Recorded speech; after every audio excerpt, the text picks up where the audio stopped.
మనిషికి చిన్న జబ్బు వచ్చిందనుకోండి, చిన్నపాటి సమస్య వచ్చిందనుకోండి, వెంటనే మెడికల్ షాపుకు పరిగెడతాం కదండీ మన దేశంలో. సో ఆయనకు ఏదో రోగం గురించి చెప్తే మెడికల్ షాప్ అయినా ట్యాబ్లెట్ క్యాప్సూలో తీసి ఇస్తారు, వేసుకుంటాం, హ్యాపీ. ఇక మా డాక్టర్ ఫీజు తగ్గిందిరా బాబు అనుకుంటాం కదండి చాలా మటుకు. పోనీ డాక్టర్ దగ్గరికి వెళ్ళినా కూడా ఏం అవసరం లేదు అంటే, డాక్టరు మందులు అవసరం లేదు బాబు తగ్గిపోతుంది అంటే మనం ఒప్పుకోము కదా. అరే ఈయనేం డాక్టర్ పోయి మందులు రాయకుండా తగ్గిపోతుంది తగ్గిపోతుంది అంటున్నాడు, ఈయనేం డాక్టర్ అని ఆయననే మళ్ళీ నిందిస్తాం మనం. పోనీ ఆయన రాస్తారు, వద్దురా బాబు అని కూడా రాపించుకుంటాం మనం కదా అండి.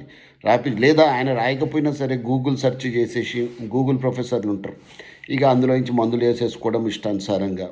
ఇంకేదంటే తలనొప్పి వస్తే చాలు, కొద్దిగా చిన్న నొప్పి వచ్చిందంటే పెయిన్ కిల్లర్. డాక్టర్లే అంటారు pain killers are the real killers.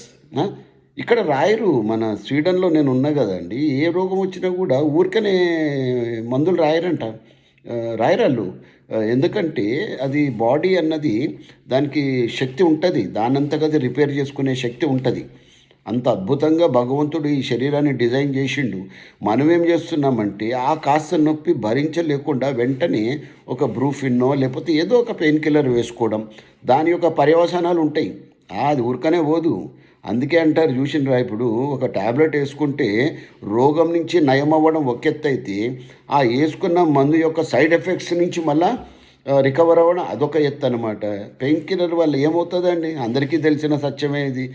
Organs మీద దాని యొక్క ప్రభావం పడుతుంది, కిడ్నీస్ మీద మెయిన్గా పడుతుంటుంది. ఓకే, ఇక ఒక రోజు ఏమవుతుందంటే తినగా కిడ్నీలు ఖరాబ్ అయిపోతాయి. కాబట్టి ఒక్క విషయం మనం గుర్తుపెట్టుకోవాలి, మనం షార్ట్ కట్లోకి వెళ్ళిపోతున్నాం. ఏ సమస్యకైనా పరిష్కారం వెంటనే అయిపోవాలి, నేను తట్టుకోలేను అని షార్ట్ కట్లోకి వెళ్ళిపోయి లేనిపోని కొత్త సమస్యల్ని మనం సృష్టించుకుంటూ ఉన్నాము. ఈ యొక్క నైజం మారాలి. ఇది కేవలము మందుల విషయంలోనే కాదు, నిత్య జీవితంలో కూడా చెప్తున్నాను.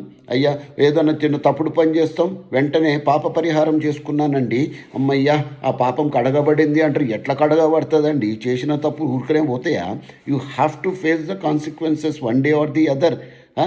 అంతే తప్ప 20 ఏళ్ళు మందు తాగినా ఇప్పుడు మానేసినాను 10 ఏళ్ళ బట్టి అంటే దాని యొక్క ప్రభావం ఉంటుంది. మరి 20 ఏళ్ళు చేసింది ఊరికనే పోతుందా?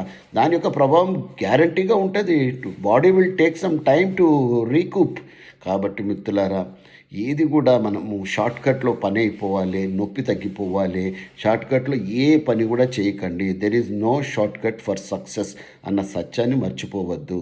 అడ్డగోలుగా డబ్బు సంపాదించి ధనవంతులు అయిపోవాలన్న వాళ్ళకు కూడా ఇది వర్తిస్తుంది. I wish you happy life.